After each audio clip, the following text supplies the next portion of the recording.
Please welcome President of the United States, Joe Biden, accompanied by Mayor Bowser and Director Clint Osborne.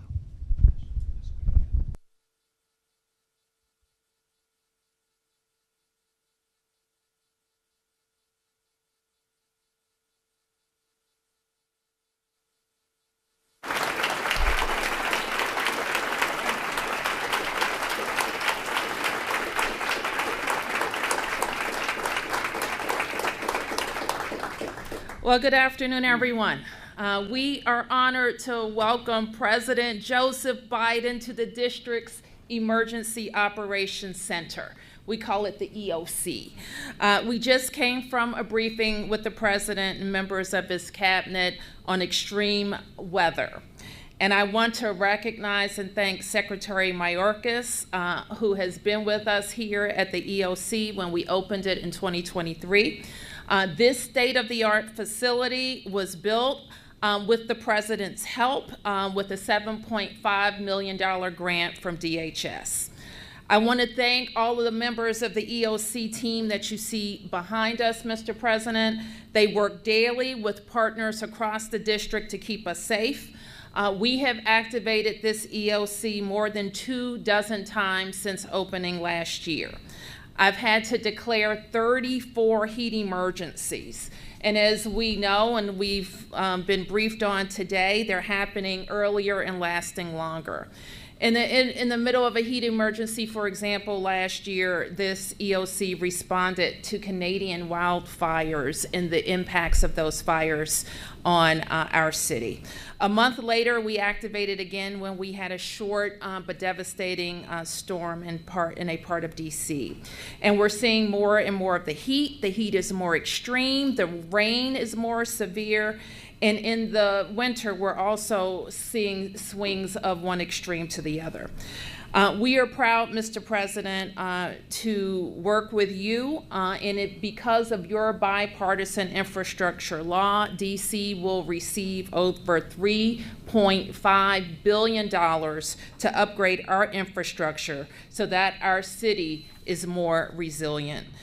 We know that this is the hard work of government. The quality of our lives and our children's lives depend on this work, and our future depends on this work. And we know that with the leadership of the Biden administration, we'll get this right. Ladies and gentlemen, our President, Joe Biden.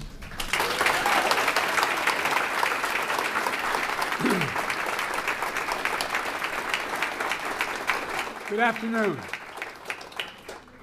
Now, if my father were here, he's looking down, he'd have turn and say, I apologize for my back. Very impolite to talk to my back to you. Thank you very much. You're doing a hell of a job, all of you. Look, Mayor, thanks for that introduction and joining me today at the DC Emergency Operations Center. I also want to thank the first responders who risk their lives every single day running into danger to save others while everyone's running away from danger. I'm here to talk about how we're preparing and responding to the dangerous impacts of extreme weather and the climate crisis that's affecting people all around America, all around the country, matter of fact, beyond around America. You know, summer has just started. Already, tens of millions of Americans are under heat warnings from record-shattering temperatures. Last month here in DC, temperature hit 100 degrees. In Phoenix, Arizona, 112 degrees. In Las Vegas, 111 degrees. Above normal temperatures also are expected for much of the country in July, especially in central and eastern United States.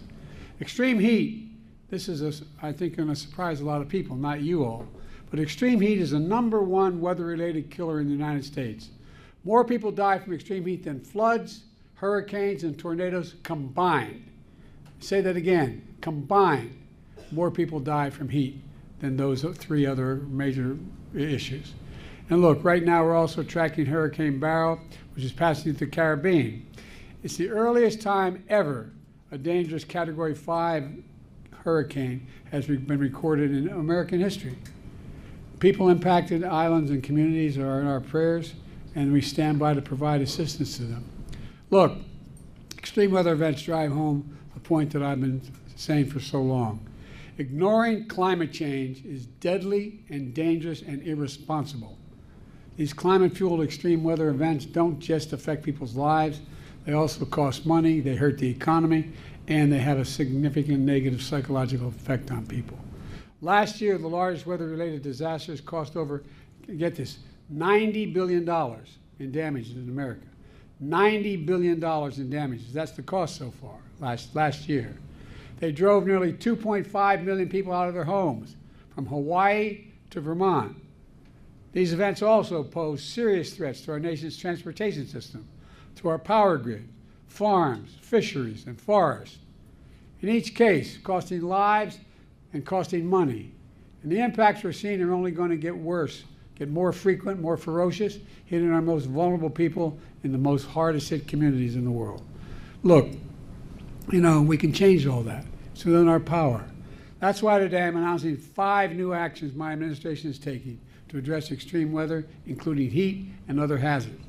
The first, the Department of Labor is proposing a new rule that, when finalized, will establish the nation's first ever federal safety standard for excessive heat in the workplace. This includes things like developing response plans to heat illness, training employees and supervisors, implementing rest breaks, access to shade and water. You'd think we'd have to tell people access to shade and water. But I mean, gradually easing new employees into heat environments. Across the country, workers suffer heat stroke or even die just doing their jobs. This new rule will substantially reduce heat injuries, illnesses, and deaths for over 36 million workers to whom it will apply, from farm workers to construction workers, postal workers, manufacturing workers, and so much more. You know, I want to thank Vice President Harris for the work she has done since she was in the United States Senate that led to this rule. Second, in the coming days, my Federal Emergency Management will also finalize a rule to improve our nation's resilience against flooding. Resilience. FEMA will now factor in the effects of future flooding for any federally funded construction project. That is, you can look at what caused the damage, what broke down, and what the best way to repair it is. Not just bring it back to what it was, but prioritize making it better. Prioritize nature-based solutions to reduce risk of floods. Look, third, FEMA is announcing nearly $1 billion in grants for over 650 projects across the country that help communities protect against natural disasters, including extreme heat, storms, and flooding. These grants will also help advance my Justice 40 initiative to deliver at least 40% of overall benefits of clean transit, clean energy, and climate investment to devastated communities, to the poor communities always left behind. Fourth, the Environmental Protection Agency is releasing a new report showing the continued impacts of climate change and the health of the American people and on our environment. This report will help us prepare better, respond faster, and save more lives. And fifth, later this summer, my administration will convene the first ever White House Summer on Extreme Heat, bringing together state, local, tribal, and territorial leaders and international partners who are protecting communities and workers from extreme weather every single solitary day. You know, along with these actions, another reason why we're here today is to get the word out so folks know these resources are available to them and anyone who needs them. I was telling the group who briefed me earlier, my brother has an expression, you got to know how to know. We think everybody understands government. It's complicated. We want the American people to know help is here, how to get that help. Follow the guidance from local leaders and public safety officials. Stay indoors, somewhere cool if you're vulnerable. Be careful on hot pavement.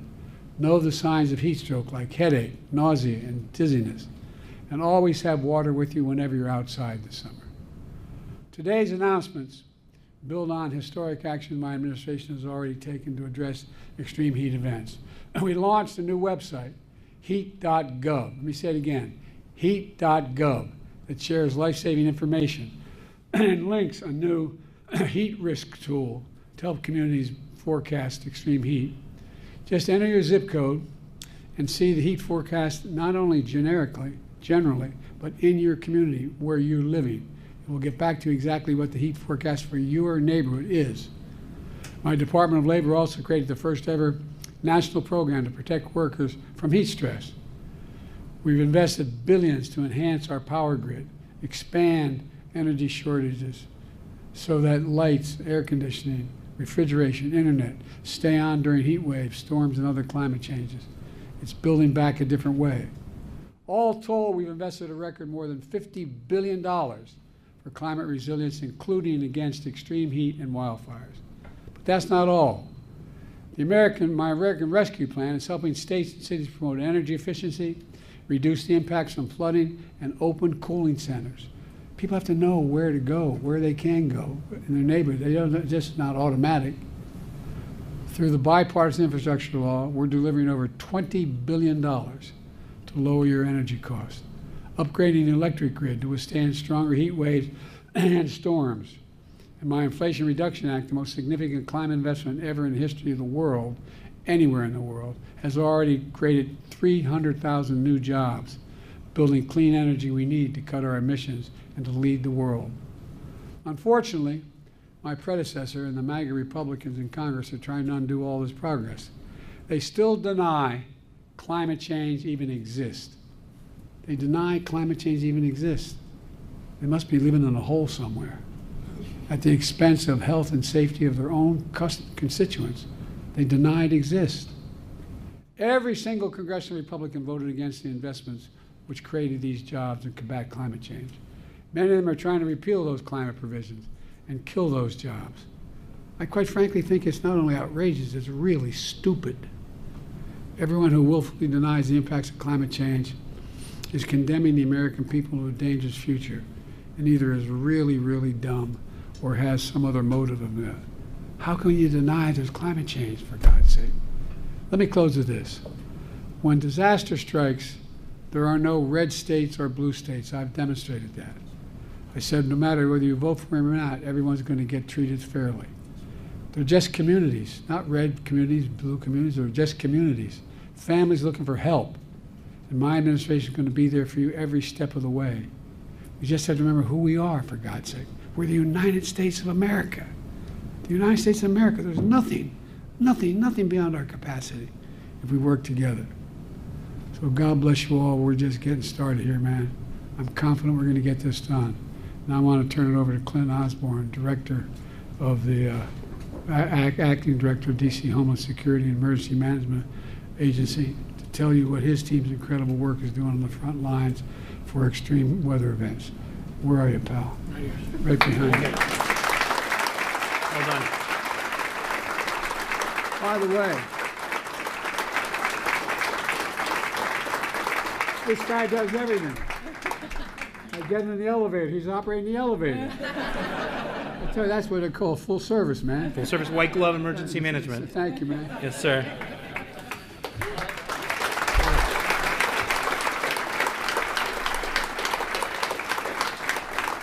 Thank you, Mr. President. Good morning. I'm Clint Osborne, Acting Director of the District of Columbia's Homeland Security and Emergency Management Agency. I'm honored to welcome you, Mr. President, and members of your administration, as well as Mayor Bowser and members of her administration, to the District's Emergency Operations Center, or EOC.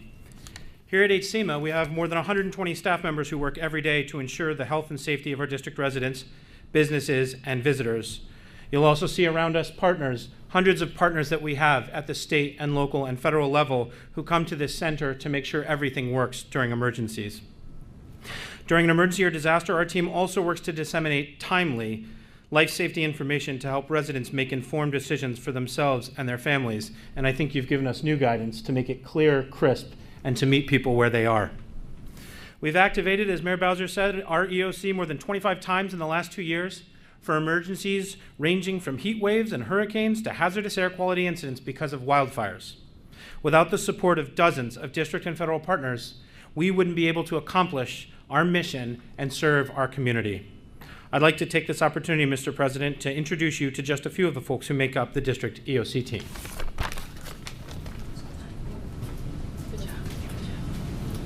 I think we go this way. Let's go this way. Yes, sir. Go this way. Going this way.